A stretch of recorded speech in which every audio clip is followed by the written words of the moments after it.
After learning how to make a precipitation for the silver chloride, now we learn how to make barium sulfate. We'll see how the reaction happens for the precipitation of barium sulfate. This equation will be explained, and we'll learn the steps for making this precipitation, which is barium sulfate. So page 86 and 87, making pure barium sulfate.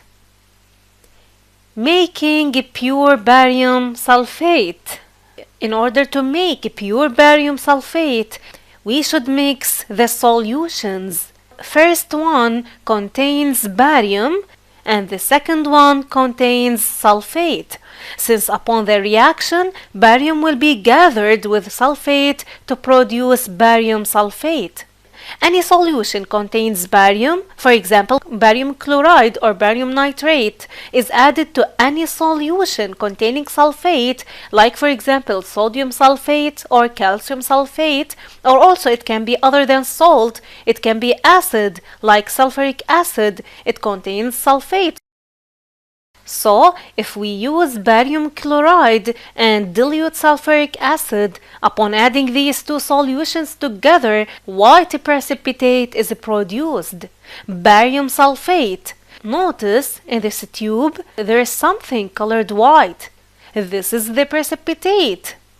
The equation above, barium plus sulfate produces barium sulfate, is the ionic equation, the general equation. From its name, barium and sulfate, it should produce barium sulfate. But how can we obtain the precipitate? What are the steps? First, filter to get the precipitate. So we make filtration for this solution using filter paper to get the precipitate. Then wash with pure water.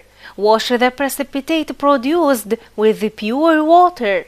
And at the end, dry it. Leave it to dry. Thus, precipitate is obtained. There are some important words will be used in precipitation reaction, like filter, wash, and dry. So, in order to make a precipitate, bring the solution, filter it, then wash the precipitate, and dry it. So by this way, we make a pure barium sulfate precipitate.